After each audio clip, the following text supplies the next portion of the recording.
to Nighty Night Story Time. Do you know that tonight I have some great books to read to you? I hope you've had a great week. Tonight I'm going to be reading some books about nighttime. The first book I'm going to read is Little Bear's Special Wish by Gillian Lobel.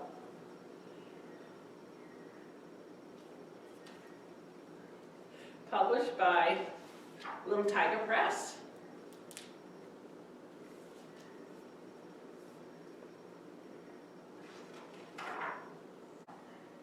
The sun was still sleeping when Little Bear crept out into the shadowy woods. I wish, he whispered. You're up early, Little Bear, called Hoppity Rabbit. What are you wishing for? It's my mummy's birthday, said Little Bear, and I wish you could find the most special present in the world for her. I'll help you, said Hoppity Bunny. So off they went along the winding path. Little pools of moonlight danced around their feet. In the middle of the woods was a big rock. Little Bear sat down for a minute to think. High above him glittered a star, so big and bright he could almost touch it. I know, I could give my mommy a star, he said. That would be a very special present.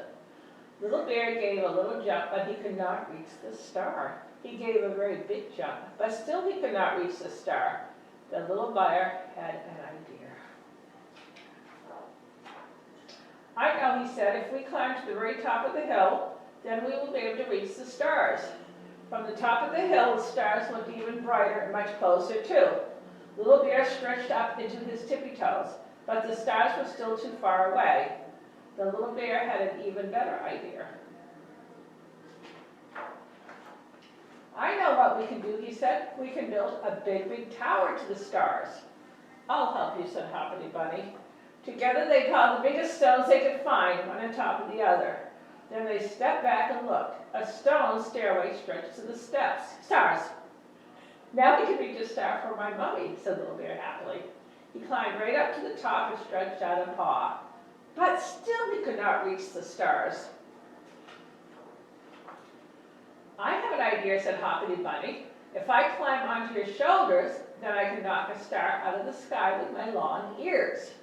Hoppity Bunny scrambled up to Little Bear's shoulders. He stretched his long ears up to the sky. He waved his ears furiously. Be careful, Hoppity, cried Little Bear. You're making me wobble. Suddenly, Little Bear felt someone tapping on his foot. Can I help you? Croaked a voice. Yes, I think you can, Green Frog, said Little Bear. Aren't you a good jumper? Green Frog pulled out his chest. Just watch me, he said. High into the air he leaped and landed right between Hoppity Bunny's long ears. Can you reach the brightest star from there? Asked Little Bear. No problem, shouted Green Frog. He took a deep breath. Look out, stars, he shouted. Here I come. Green Frog gave a great push with his strong back legs. Up, up, up he sailed. Hoppity Bunny's long ears twirled around and around. Help, he shouted. Somebody save me. Backward and forward swayed Hoppity, and backward and forward swayed Little Bear. With a mighty crash, the stone tower toppled to the ground, and down tumbled Hoppity Bunny and Little Bear. I can't breathe, gasped Little Bear. You're sitting right on my nose. Then Green Frog sailed down from the sky and landed on Hoppity Bunny's head. I'm sorry, Little Bunny, Bear, he said. I jumped right over the moon, but I still could not reach the stars. Little Bear sat up carefully. His nose was scratched and his head hurt. My special wish will never come true, he said. I'll never find a star for my mommy. Don't be sad, Little Bear, said Hoppity Bunny, and he gave Little Bear a big hug. A tear ran down Little Bear's nose and splashed into a tiny puddle at his feet. As Little Bear rubbed his eyes, he saw something dancing and sparkling in a tiny puddle. It must be his star. Little Bear jumped up with excitement. I know what I can do to get a star, he cried. Off he ran down the hillside.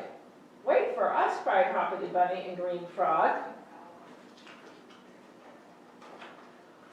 They all ran to the woods and across the dewy meadow until they reached the stream, silvery in the moonlight.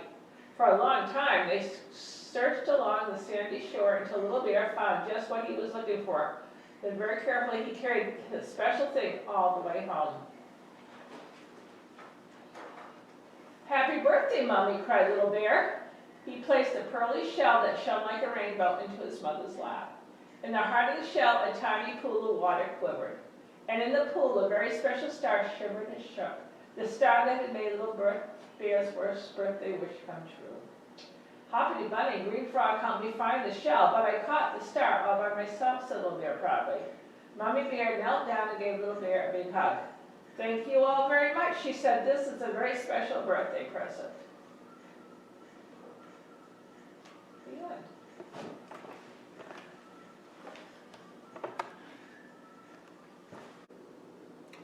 Boy, that was a great book about a bear. The next book I'm going to read is Library Books Are Not for Eating. I just pre-read this one, and this one is so funny. This is Library Books Are Not for Eating by Todd Tarpley. And by Doubleday Books for Young Readers.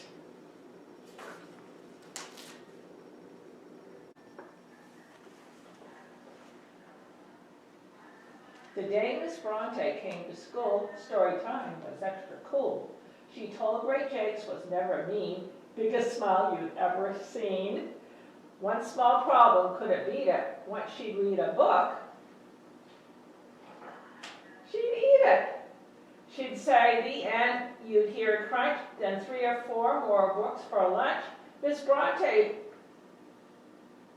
kids would keep repeating, library books are not for eating. Miss Bronte promised with a roar that she'd be eating books no more. But soon as story time was done, oops, there'd go another one. Miss McSmartly called her in. Mrs. Bronte, where do I begin? You're eating books. This isn't right. You need to curb your appetite. I think you know where this is leading. Library books are not for eating. Miss Bronte promised with a roar that she'd be eating books no more. When Miss McSmartly turned her head, she ate up all her books instead. At lunchtime, when she ate 2 more, the lunchroom lady stomped the floor. Miss Bronte, you must change your diet. Books taste yucky. Don't deny it. Instead of books, try something new, my cottage cheese and meatball stew. We've got to rearrange your feeding. Library books are not for eating. Miss Bronte promised with a roar that she'd be eating books no more. She took 1 bite of cottage cheese,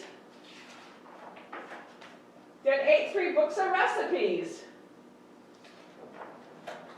She took a walk to clear her head. Down to the soccer field she fled. Coach Burley blew his whistle loudly, pointing to his players proudly.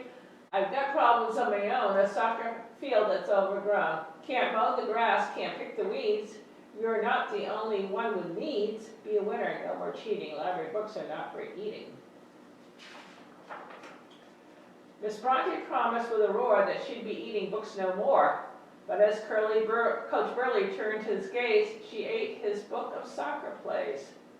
Miss Bronte packed her bags that day. I'm sorry, but I cannot stay. It's not that I find books so yummy, but nothing else here fills my tummy. If I could find a bulb or seed, a blade of grass, a bush, a weed. Suddenly her plan was clear. She'd make the wild weeds disappear. All she had to do was eat them, let her appetite defeat them. Now Mrs. Bronte just eats weeds, they fill her dietary needs. The soccer team has gone unbeaten, not a single book's been eaten. Every morning right at 9, Miss Bronte leads the story time. And every afternoon at 4, she's on the sidelines keeping score. The soccer field is good as new. Kids run and kick where grass once grew. The moral of this tale you're reading: library books are not for eating. A happy tale this might have been. But then they hired Mr. Finn.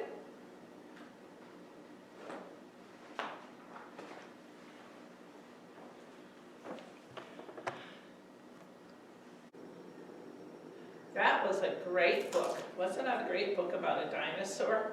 Boy, you know, reading these books have made me really sleepy. I hope you've enjoyed my books. And I hope you come back next week for a nighty-night story time with Diana.